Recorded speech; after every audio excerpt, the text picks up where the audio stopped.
Una búsqueda rápida en cualquier sitio web de teorías de conspiración arrojará cientos, si no miles, de resultados sobre los gobiernos del mundo. Es común entre los teóricos de la conspiración creer que estos gobiernos ocultan información a sus ciudadanos.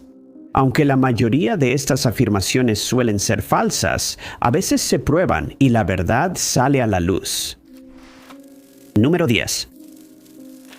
Estamos acostumbrados a ver la bandera estadounidense al inicio de cada temporada de béisbol, fútbol americano, baloncesto o hockey. La bandera suele inspirar patriotismo en asistentes y espectadores desde sus casas.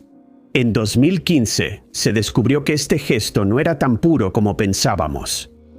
Algunos de los momentos más memorables relacionados con la bandera ocurren cuando una bandera enorme es llevada al campo de juego para que todos la vean, mientras el himno nacional es cantado o reproducido por el sistema de sonido del estadio.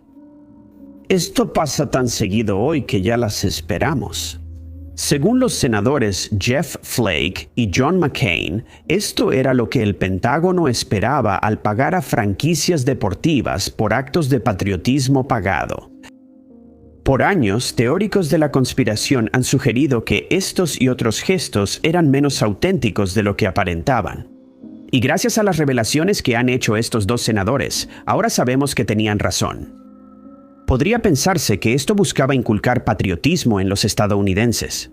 La idea es correcta, pero no como se pensaría. De hecho, están dirigidos a reclutar soldados para el ejército de Estados Unidos, aunque no se ha encontrado evidencia definitiva de que esta estrategia sea siquiera efectiva. Se espera que alguien viendo el partido en casa o en el estadio se inspire tras ver la bandera y oír el himno, y decida alistarse en el ejército para servir a su país. Aunque se desconoce la efectividad de esta estrategia, el Pentágono sigue pagando millones a franquicias deportivas cada año. A cambio, se organizan exhibiciones antes de partidos importantes, como el día inaugural de la MLB. En esas ocasiones, la bandera se exhibe en decenas de estadios con cientos de miles de personas presentes y millones más viéndolo en sus televisores, computadoras, teléfonos y tabletas. Para el 2015, el Pentágono gastó $6.8 millones en patriotismo pagado. También se supo que esta estrategia se usaba fuera de eventos deportivos. Hemos visto videos virales de militares regresando con sus familias tras servir en el extranjero. Es inevitable sentirse afectado por estas escenas, pero ahora se sabe que muchos videos fueron financiados por el Pentágono.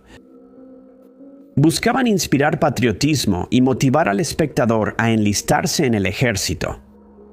Equipos como Atlanta Falcons, New England Patriots y Buffalo Bills de la NFL han sido nombrados por participar en el patriotismo pagado. En la MLB, los Atlanta Braves recibieron el pago más alto, $450,000 por una exhibición patriótica. Número 9. En los años 80, los Contras intentaron derrocar al Frente Sandinista de Liberación Nacional, Partido Socialista de Nicaragua. A finales de los 70 y principios de los 90, se les consideraba un grupo paramilitar. El presidente Ronald Reagan prometió erradicar el comunismo globalmente y mostró especial interés en los Contras, a quienes comparó moralmente con los padres fundadores de Estados Unidos. Su campaña se vio afectada cuando los demócratas aprobaron la enmienda Boland tras la derrota del Partido Republicano en el Senado y la Cámara en las elecciones de 1982. La enmienda prohibía que agencias de Estados Unidos, como la CIA y el Departamento de Justicia, dieran apoyo financiero o militar para influir en la política o ayudar a la oposición en Nicaragua. En ese momento, los fondos de los Contras venían principalmente del tráfico de sustancias ilegales en Nicaragua. Luego, los teóricos de la conspiración sugirieron que Reagan ignoró la enmienda Boland. Ahora se sabe que Reagan una vez le dijo al asesor de Seguridad Nacional, Robert McFarlane, que quería que McFarlane hiciera lo que fuera necesario para apoyar a los Contras, para que el pueblo nicaragüense pudiera mantenerse con vida y vivir una vida normal. Aquí es donde el caso se volvió un poco más complicado. Mientras todo esto sucedía, Irán e Irak estaban envueltos en una guerra amarga, e Irán había solicitado al gobierno de Estados Unidos que le proporcionara armas a un precio. En ese momento, existía un embargo que prohibía la venta de armas a Irán, pero a pesar de esto, McFarlane se acercó a Reagan para buscar su aprobación. Él sentía que si proporcionaban estas armas, la relación entre Estados Unidos e Irán se fortalecería y que esto podría llevar a mejorar las relaciones con Líbano, lo que a su vez posiblemente aumentaría la influencia de Estados Unidos en Medio Oriente. Además, 7 ciudadanos estadounidenses estaban siendo retenidos como rehenes por fuerzas iraníes en Líbano, y Reagan quería que la situación se resolviera lo más rápido posible. Siguió con el plan, aunque prometió no hacerlo. Cuando se descubrió la venta de armas por rehenes, Irán ya había recibido 1.500 misiles de Estados Unidos y solo 3 rehenes habían sido liberados. Para empeorar las cosas, 3 personas más fueron tomadas como rehenes, haciendo que el trato fuera completamente unilateral. El periódico libanés Al-Shira expuso el trato, pero Reagan negó las acusaciones. Sin embargo, tuvo que confesar días después, diciendo que sus intenciones al dar armas a Irán eran buenas y que el acuerdo no buscaba liberar rehenes. Para empeorar las cosas, el ejército iraní debía $8 millones, pero luego se supo que el coronel Oliver North desvió parte de esos fondos a los contras en Nicaragua por orden presidencial. El incidente se conoció como el escándalo Irán-Contra y el público estadounidense perdiera confianza en la presidencia de Reagan. 14 enfrentaron cargos por delitos operativos, 6 fueron indultadas. Por suerte para Reagan, las dudas sobre su presidencia fueron de corta duración y su popularidad se recuperó antes de que dejara el cargo en 1989. Número 8. Las pruebas químicas son un asunto muy complicado, ya que no está permitido que estos químicos se prueben en humanos, lo que dificulta que los desarrolladores de estos químicos entiendan qué efecto tendrán en el cuerpo humano, si es que tienen alguno. Se sabe que ciertos químicos son utilizados por los gobiernos del mundo por diversas razones, y esto ha llevado a los teóricos de la conspiración a sugerir que estos gobiernos han realizado pruebas químicas en ciudadanos comunes sin su conocimiento. Sorprendentemente, ahora se sabe que esto fue cierto, gracias a un informe de la profesora Lisa Martino Taylor del Colegio Comunitario de St. Louis en Missouri. El informe señalaba que se conocía que el gobierno roció químicos inofensivos como sulfuro de zinc y cadmio en la ciudad en los años 50, y en ese momento nadie le dio mucha importancia. Después se descubrió que la mezcla tenía un aditivo radiactivo no autorizado en la lista de químicos aprobados. Aunque la situación era sombría, aparecieron detalles más inquietantes. Martino Taylor descubrió, por descripciones y fotos, que estos químicos se liberaban principalmente sobre comunidades de bajos ingresos, exponiéndolas a partículas radiactivas. La mayoría de la fumigación ocurrió en el complejo Pruitt y Go, hogar de hasta 10.000 personas de bajos ingresos. Antes de la fumigación, los militares dijeron al público que no usaban químicos, solo probaban pantallas de humo ante un posible ataque ruso. Los químicos se liberaron en el aire sobre San Luis, utilizando sopladores motorizados o ventiladores que estaban montados en edificios altos y en el complejo habitacional, mientras que otros se colocaron en la parte superior de escuelas y en la parte trasera de camionetas familiares. Antes de que salieran a la luz estas revelaciones, una revisión independiente concluyó que la exposición al sulfuro de zinc y cadmio no tuvo efectos negativos en quienes estuvieron expuestos y que no representaba una amenaza mayor para el público que respirar el aire de la ciudad. Esto fue antes de que se supiera que el ejército añadió partículas radiactivas. En 2012, se reveló que Monsanto fue contactada por el gobierno y sabía de los elementos tóxicos añadidos a la mezcla rociada sobre los habitantes de San Luis. En la demanda se afirmaba que Monsanto, Parsons Government Services y SRI International participaron en el experimento iniciado en 1953 y que duró casi una década. La información recabada por Benjamin Phillips Sr. reveló que el experimento se llamó Estudio Químico Involuntario en Residentes de PI y que el complejo habitacional Pruitt y Goe fue elegido como objetivo. Durante las pruebas, Phillips y otros residentes del complejo empezaron a sufrir problemas psicológicos y lesiones no especificadas. Dijo que el gobierno debe ser responsable y pagar daños punitivos a las familias que vivían en el complejo. También pidió compensación por responsabilidad, angustia emocional, agresión y molestia pública. Los tribunales determinaron que el ejército y sus contratistas estaban amparados por el gobierno de Estados Unidos, y nadie recibió compensación. Pero Phillips seguía abogando por la restitución hasta 2024, junto con el senador estadounidense Josh Hawley. Solo el tiempo dirá si los residentes de este complejo recibirán compensación por haber estado expuestos sin saberlo a sustancias químicas peligrosas. Número 7. Tailandia ha vivido varios golpes militares. Desde 1932, el país ha presenciado al menos 12 golpes de Estado, incluyendo uno el 22 de mayo de 2014. Desde entonces, refugiados y solicitantes de asilo viven ahí con miedo. Las Fuerzas Armadas Reales de Tailandia derrocaron al gobierno interino, el Consejo Nacional para la Paz y el Orden suspendió la Constitución, detuvo asientos y restringió libertades civiles. Muy rápidamente, el gobierno comenzó a vigilar a cualquier persona que estuviera en Tailandia como refugiado o solicitante de asilo, entre ellos una descendiente camboyana llamada Pompana, quien en 2023 vivía en la provincia de Rayong. El 22 de agosto de ese año, 3 hombres en un Chevrolet Malibu empezaron a vigilar su oficina y mientras pasaban en el auto, él notó que uno de los hombres le había tomado fotos. No sabía qué pensar y volvió al trabajo como siempre. Su temor inicial se confirmó cuando los hombres volvieron 15 minutos después. Él se subió a su scooter y comenzó a seguir el vehículo, con la intención de preguntarles a los hombres quiénes eran y por qué lo estaban vigilando. Las cámaras muestran a Pana llegando al vehículo y poniéndose enfrente. Luego 3 hombres bajaron del Chevrolet y se le acercaron. Pana diría después que no le dijeron nada antes de agredirlo ante los transeúntes. Pronto se supo que el ataque estaba ligado a cartas del Partido Popular de Camboya que exigían a Pana regresar a su país y cortar lazos con el Partido de Rescate Nacional de Camboya. Le ofrecieron un alto cargo y mucho dinero si cumplía sus demandas, pero lo rechazó y luego enfrentó acoso y amenazas antes del ataque. Este fue solo uno de cientos de incidentes similares desde la caída del gobierno. Antes, Tailandia era un refugio para refugiados y solicitantes de asilo que huían de sus países, pero eso cambió rápidamente con el nuevo régimen.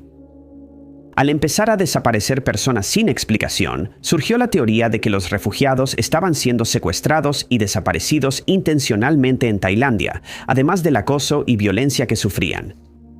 Estos incidentes aún son frecuentes en el país, aunque en 2012 su gobierno firmó la Convención Internacional para la Protección de Todas las Personas, que no ha sido aprobada ni aplicada. Las estadísticas muestran que entre 1980 y 2023 al menos 93 personas fueron desaparecidas de manera forzada y 77 de esos casos nunca se han resuelto, ya que esas personas siguen desaparecidas hasta el día de hoy. Pero hay esperanza de que estos actos terminen, ya que en 2024 Tailandia informó a la Convención Internacional para la Protección de Todas las Personas sobre su nuevo instrumento de ratificación, con el cual buscan poner fin a estas desapariciones. Número 6.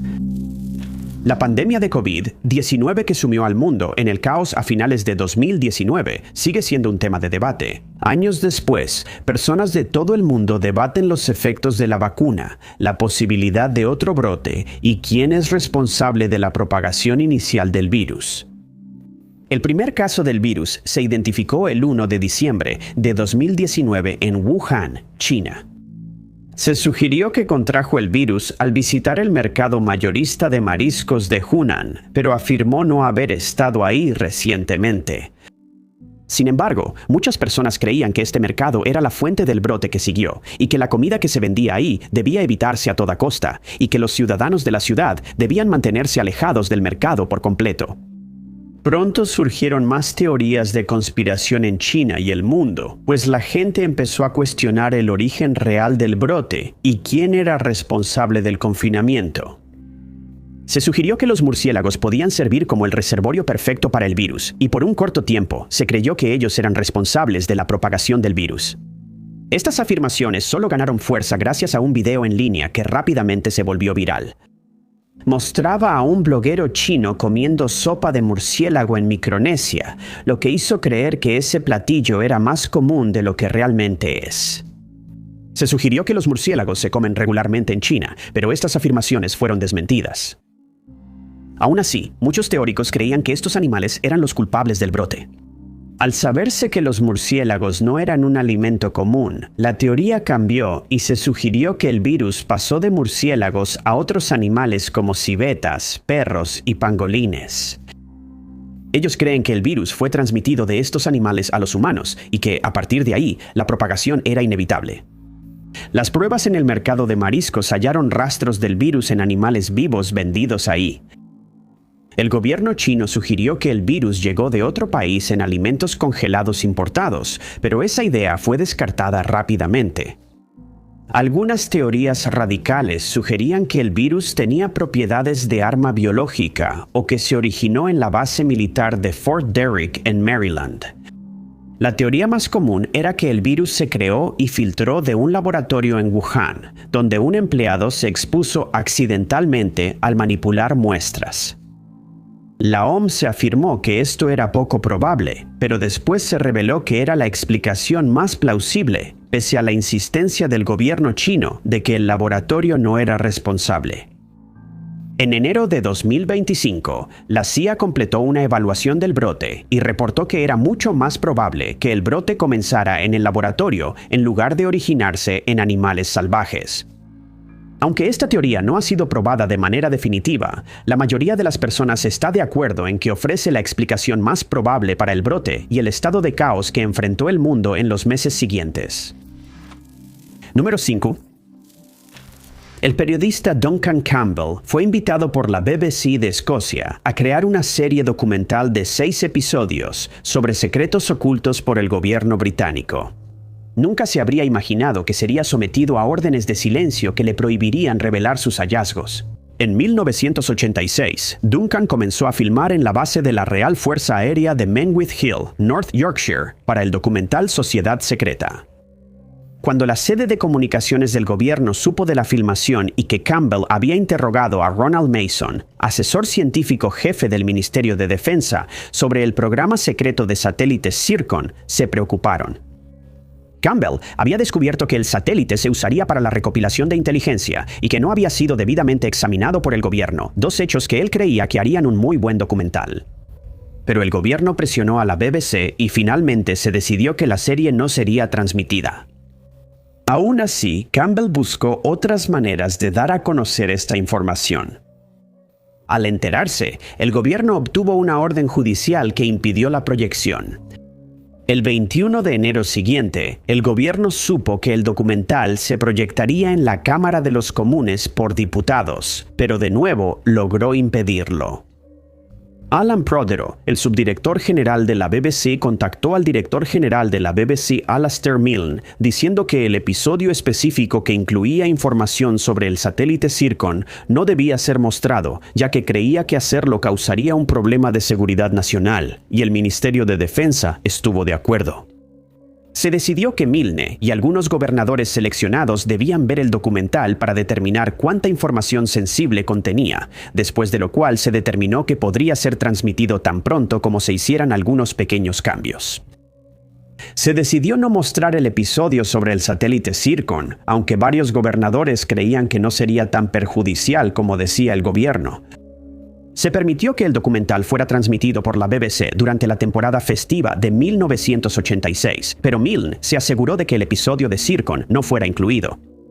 Las consecuencias de estas decisiones pronto se notaron. En enero de 1987, el periódico Observer publicó un artículo sobre la orden de silencio que se había emitido contra Campbell. 3 días después, recibió otra orden judicial que le prohibía hablar o escribir sobre el satélite y el episodio no transmitido. Sin embargo, al día siguiente publicó un artículo, por lo que el gobierno solicitó otra orden judicial.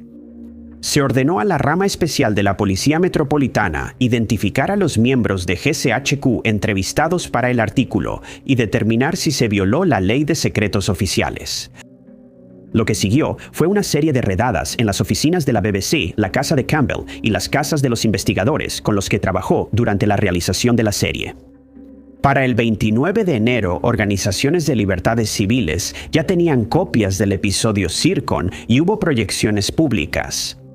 Esto confirmó la creencia que los teóricos de la conspiración habían sostenido durante algún tiempo, de que el satélite había sido diseñado para su uso en la vigilancia secreta de la Unión Soviética, Europa y otras áreas. Sin embargo, el proyecto se canceló pronto por los altos costos y porque se reveló la existencia del satélite, perdiendo su utilidad. Número 4. Ernest Hemingway siempre será recordado como un autor legendario. Él fue responsable de publicar las famosas historias El viejo y el mar, Adiós a las armas, Por quién doblan las campanas y Fiesta, que aún hoy en día son consideradas grandes obras. No todos saben que muchos consideraban su personalidad irritante, sobre todo con otros escritores. A menudo se le podía escuchar burlándose de las habilidades de otros mientras bebía en exceso y se volvía agresivo con los demás. Era cazador, le gustaban las actividades al aire libre y tenía, según muchos, un gran ego incontrolable. A pesar de esto, también tenía varias inseguridades, una de las cuales era el hecho de que le tenía miedo a la oscuridad, y con buena razón. Mientras Hemingway servía en la Primera Guerra Mundial, resultó herido y, según todos los relatos, tuvo suerte de sobrevivir. Explicó que, herido y en el suelo de noche, sintió su alma salir de su cuerpo y pensó que moriría. Después sintió su alma regresar y desde entonces dormía con una luz encendida. Y en muchas ocasiones, su hermana tenía que quedarse despierta con él mientras sufría ataques de pánico. A pesar de esto, él no dudaba en presumir de los boxeadores que había derrotado y las medallas que había ganado mientras servía en el ejército, aunque estas afirmaciones a menudo estaban muy exageradas. A sus inseguridades se sumaba la insistencia de Hemingway de que el gobierno lo vigilaba por sus firmes opiniones izquierdistas y antifascistas expresadas abiertamente antes. Cuando expresaba estos temores, sus amigos pensaban que era paranoia, pues sabían que a veces tenía problemas de salud mental. Pero más tarde saldría a la luz que sus preocupaciones eran completamente plausibles. Ahora sabemos, por la publicación de los archivos de Hemingway del FBI, que la agencia lo siguió desde los años 30. El FBI ya lo tenía en la mira por su apoyo al gobierno republicano en España durante la Guerra Civil Española. G. Edgar Hoover calificó a Hemingway de antifascista prematuro. Cuando mostró apoyo a las ambiciones de Fidel Castro en la Revolución Cubana, el FBI intensificó su vigilancia. El expediente del FBI sobre Hemingway tiene más de 100 páginas e incluye órdenes de Hoover para intervenir sus teléfonos. También revela que su médico en la Clínica Mayo trabajó con el FBI en Minnesota, proporcionándoles información sobre la salud y el estado mental del autor.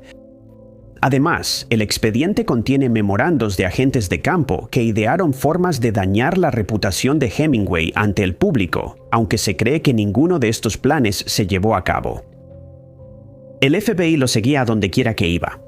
Examinaban sus finanzas constantemente y lo vigilaban incluso en el hospital. Esto impactó mucho al autor, y aunque sus amigos lo tildaban de paranoico, ahora sabemos que no era paranoia. Número 3. Durante muchos años, los ciudadanos que vivían en Estados Unidos sospechaban que la Agencia de Seguridad Nacional del gobierno los vigilaba y escuchaba, pero no tenían manera de probar sus preocupaciones. Durante años se preguntó al gobierno sobre este tema, pero siempre negó la vigilancia, asegurando que la privacidad era prioridad y no había motivo de preocupación. Pero la NSA no pudo prever que su secreto saldría a la luz mundialmente en 2013 gracias a Edward Snowden. Después contó que ingresó al ejército en 2004 por su deber de liberar a las personas de la opresión. Su carrera militar fue breve, pues una lesión en la pierna causó su baja administrativa solo 4 meses tras ser nombrado candidato a las fuerzas especiales. Luego trabajó como guardia de seguridad en el Centro de Estudios Avanzados del Lenguaje de la Universidad de Maryland, patrocinado por la NSA. En 2006, le ofrecieron un puesto en la CIA y comenzó a trabajar en la División de Comunicaciones Globales en Virginia por sus habilidades informáticas. Luego asistió a clases en la Escuela Secreta de la CIA para expertos en tecnología y en 2007 fue enviado a Suiza, donde se encargó de la seguridad de las redes informáticas. En 2009, la CIA sospechó que Snowden buscaba archivos clasificados y él renunció. Ese año comenzó a trabajar en Dell y fue asignado a la base aérea Yokota en Tokio, Japón, donde le encargaron la seguridad de redes. Mientras estuvo ahí, comenzó a investigar la vigilancia masiva de ciudadanos en China y lo que descubrió lo llevó a iniciar una investigación sobre la NSA. Volvió a Estados Unidos en 2011 y en 2012 empezó a descargar documentos clasificados sobre programas de espionaje electrónico del gobierno. Declaró que renunció a Dell tras ver a James Clapper, director de Inteligencia Nacional, cometer perjurio bajo juramento y decidió profundizar su investigación sobre la NSA. Después trabajó en Booz Allen Hamilton y recopiló toda la información posible. Tras 2 meses, se mudó a Hawái y allí consiguió mayor acceso a los archivos de la NSA. Pronto descubrió pruebas de que la NSA espiaba a ciudadanos estadounidenses. Según Snowden, informó esto a sus superiores, pero no le dieron seguimiento por temor a perder su empleo o terminar en prisión. Le pidieron no revelar lo que halló, pero en mayo de 2013 se mudó a Hong Kong, donde se reunió con Ewan McGaskill de The Guardian e intercambiaron información. El 5 de junio de ese año se confirmó que el gobierno espiaba al público, cuando The Guardian publicó el primer artículo en el que demostraba que la NSA había recolectado registros telefónicos de más de 120 millones de usuarios de Verizon sin permiso, por orden judicial. Lo que siguió fue una avalancha de información sobre las actividades de la NSA. Se reveló que monitoreaban correos, llamadas, mensajes y videollamadas de ciudadanos, recolectando datos de Google, Facebook, Yahoo y otros sitios. Hackearon compañías telefónicas, intervinieron cables de fibra óptica y máquinas de fax encriptadas en una embajada de la Unión Europea. El gobierno de Estados Unidos negó la conspiración, pero después se confirmó que era cierta. Desde entonces, la percepción de la NSA ha empeorado, pues se cree que la vigilancia continúa actualmente. Número 2.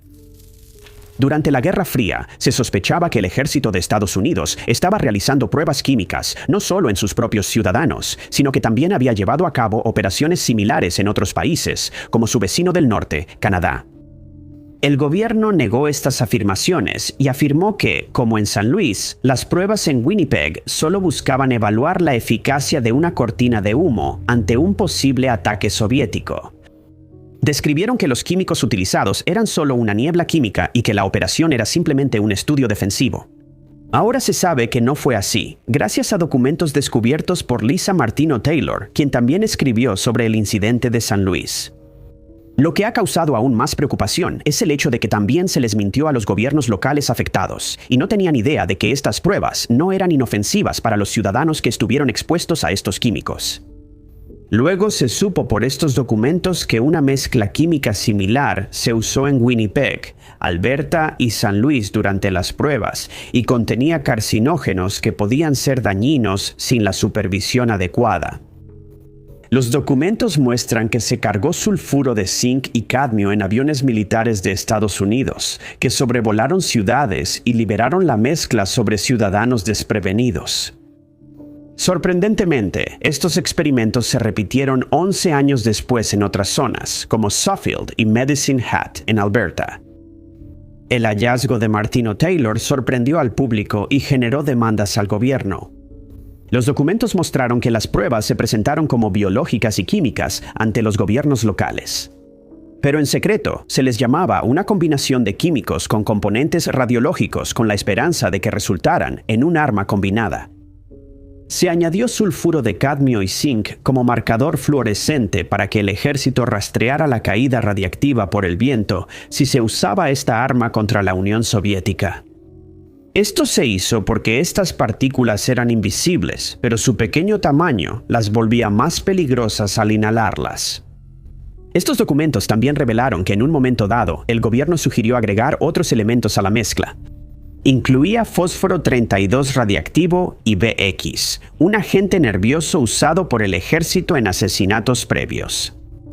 Un memorando que data de 1964 incluye sugerencias del Ejército de los Estados Unidos para agregar elementos trazadores radiactivos a las pruebas de armas químicas, junto con la adición de bacterias supuestamente inofensivas. Pero el memorando también incluye la ubicación de hospitales que podrían ser utilizados en caso de que la población se enfermaran. Muchas personas se quejaron de sufrir distintas enfermedades tras estas pruebas. Y solo el tiempo dirá si el gobierno alguna vez asumirá la responsabilidad por realizar estas pruebas sin el conocimiento del público. Número 1.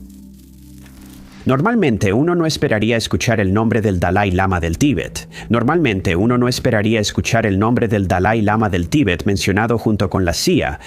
Documentos de la CIA recién desclasificados revelan la larga relación de la agencia con el líder espiritual. La CIA se interesó en el Tíbet en 1949 tras la reunión del Dalai Lama con Heinrich Herrer, un aventurero austriaco, alpinista y exsargento de una organización paramilitar alemana.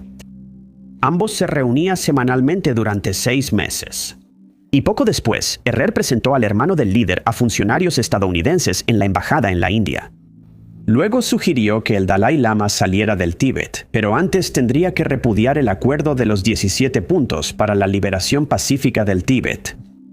El Dalai Lama rechazó la oferta porque dudaba que Estados Unidos apoyara al Tíbet si él se iba. Fue entonces cuando la CIA notó sus actividades. En 1959, durante el levantamiento del Tíbet, temió por su seguridad y huyó. Se disfrazó de soldado antes de salir de su palacio y evadió a los soldados chinos camino a la India. Esto se logró con 2 operadores de radio entrenados por la CIA Attar y Lotz, quienes usaron radios Morse de manivela para enviar actualizaciones sobre la fuga a agentes en Washington. El gobierno de Estados Unidos informó al de India sobre la ubicación del Dalai Lama y si su escape fue exitoso. Estos agentes lo escoltaron a la frontera con la India y luego viajó a Dharamshala con la bendición del primer ministro indio. Al enterarse de la fuga del Dalai Lama, el gobierno chino consideró que sus motivos eran burdas mentiras y lagunas, aunque muchos creían que, si lo capturaban, no sobreviviría. Sin embargo, documentos desclasificados muestran que el Dalai Lama siguió relacionado con la CIA. Entre 1950 y 1970, la CIA apoyó a la resistencia tibetana contra la República Popular China. El Departamento de Estado de los Estados Unidos había decidido apoyar al Tíbet durante la Guerra Fría, proporcionando entrenamiento militar, campañas de propaganda, operaciones de inteligencia que cruzaban las fronteras, así como oficinas políticas. Se hizo esperando que la resistencia debilitara el control chino en el Tíbet. Estos fondos se clasificaron como subsidio político, no como apoyo en el campo de batalla. No solo los militares disfrutaron de esos fondos de la CIA. El Dalai Lama recibió un subsidio anual de $180,000 para su cabildeo internacional. Sobre el apoyo a operaciones paramilitares en el Tíbet, los militares recibieron $1.700.000 anuales para entrenar y armar a las tropas. El dinero también se usaría en operaciones en el Tíbet, como desestabilizar al gobierno chino con guerrilleros. El entrenamiento se llevó a cabo en Camp Hale, en Colorado, ya que el terreno circundante era muy similar a las condiciones del Tíbet. Se sospechaba que el gobierno de Estados Unidos estuvo implicado en la huida del Dalai Lama a la India y que la CIA ayudó a la resistencia contra China. Gracias a estos documentos, ahora sabemos que fue así. Gracias por vernos. Si te gustó este video, asegúrate de darle like. No olvides suscribirte y activar la campanita para no perderte nuestros videos. Soy Top 5 Unknowns. Hasta la próxima.